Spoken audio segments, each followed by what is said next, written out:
મોરબીમાં ઉત્તરાયણમાં ધારદાર દોરીઓના કારણે અબોલ જીવ બચાવવા માટે યુવાનો સ્ટેન્ડ બાય રહેશે। કર્તવ્ય જીવદયા કેન્દ્રના યુવાનોની ફોજ ઉત્તરાયણની ઉજવણી છોડીને પક્ષીઓને બચાવવા તૈયાર રહેશે। મોરબીમાં વિવિધ સ્થળોએ રેસ્ક્યુ સેન્ટર પર ચાલુ કરવામાં આવ્યા છે। સાથે જ કોઈ પણ પક્ષીઓની ચાઇનીઝ દોરી વડે અથવા પતંગ ચગાવતી વખતે ઈજા થાય તો તરત જ હેલ્પલાઇન નંબર 7574868886 અને અન્ય નંબર 7574885788 આ નંબર ઉપર સંપર્ક કરી શકશે। તરત જ કર્તવ્ય જીવદયાની ટીમ આવીને ઘાયલ પક્ષીઓને સારવાર અર્થે પોતાના કેન્દ્ર પર લઈ જશે। મકર સંક્રાંતિની મજામાં નિર્દોષ પક્ષીઓને સજા ન મળે તે ખાસ ધ્યાન આપે તેવી ટીમ દ્વારા લોકોને અપીલ કરાઈ છે। એ જગ્યાએ રેસ્ક્યુ કરી અને પ્રોપર વેથી રેસ્ક્યુ કરી અને સારવાર કેન્દ્રએ એની સારવાર પ્રાઇમરી સારવાર ત્યાં આપી અને સારવાર કેન્દ્રએ એની મેજર જે ઇન્જરી હોય, કોઈ પાક કપાયેલી હોય કે ગમે તે મેજર ઇન્જરી હોય તો એનું સોલ્યુશન ત્યાં તાત્કાલિક થઈ જશે। અમુક પક્ષીઓ તો જે પોતાનો જીવ પણ આમાં ગુમાવી બેસે છે, કારણ કે જેને વધારે પડતું લોહી નીકળવાના કારણે અને પોતાનું જીવન ગુમાવવું પડે છે।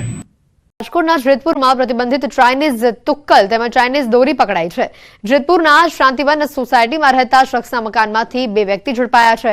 પોલીસે અલગ અલગ વિસ્તારમાંથી બાતમીના આધારે ચાઇનીઝ દોરી અને 50 ફિરકી તેમજ ચાઇનીઝ તુક્કલ 79 નંગ સાથે 2 શખ્સ તેમજ એક મોટરસાયકલ મળી કુલ 26,150ના મુદ્દામાલનું ઝડપી લીધું છે। જેતપુર સિટી પોલીસે સ્ટાફ દ્વારા ઠેર ઠેર ચાઇનીઝ દોરી અને ગેરકાયદેસર તુક્કલ માટે ચેકિંગ હાથ ધર્યું હતું અને જેમાં આ બાતમી મળી હતી। પ્રાણ પ્રતિષ્ઠા પહેલા સ્વચ્છતા અભિયાન આજથી શરૂ થયું છે। 22 જાન્યુઆરી સુધી આ અભિયાન ચાલવાનું છે। આજથી મંદિરોમાં ભાજપનું સફાઈ અભિયાન છે। 14 થી 22 જાન્યુઆરી સુધી આ અભિયાન ચાલશે। ધાર્મિક સ્થળો પર સફાઈ ઝુંબેશ હાથ ધરવામાં આવશે। પ્રધાનમંત્રીની અપીલ બાદ આ અભિયાન શરૂ થશે। મુખ્યમંત્રી ગાંધીનગરના ધોળેશ્વર મંદિરમાં સફાઈ કરશે। સમગ્ર દેશમાં આજથી આ અભિયાન શરૂ થશે।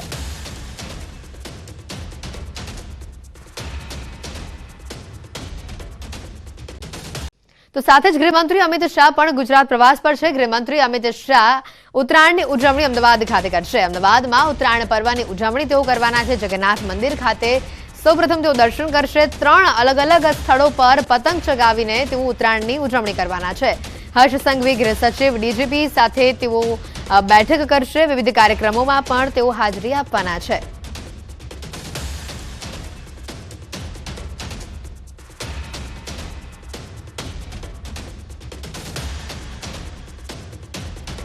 ગૃહમંત્રી અમિત શાહ આજે અમદાવાદમાં ઉત્તરાયણ પર્વની ઉજવણી કરવાના છે। સાથે જ વિવિધ કાર્યક્રમોમાં તેઓ હાજરી આપશે।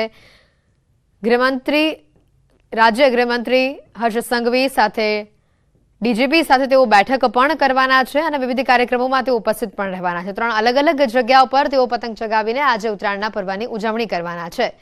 સૌપ્રથમ તેઓ જગન્નાથ મંદિર જશે, ત્યાં દર્શન કરીને તે બાદ તેઓ ઉત્તરાયણ પર્વની ઉજવણી કરવાના છે। કેન્દ્રીય ગૃહમંત્રી અમિત શાહ આજે અમદાવાદમાં છે, ગુજરાત પ્રવાસ પર છે। અમદાવાદ ખાતે તેઓ ઉત્તરાયણ પર્વની ઉજવણી કરવાના છે।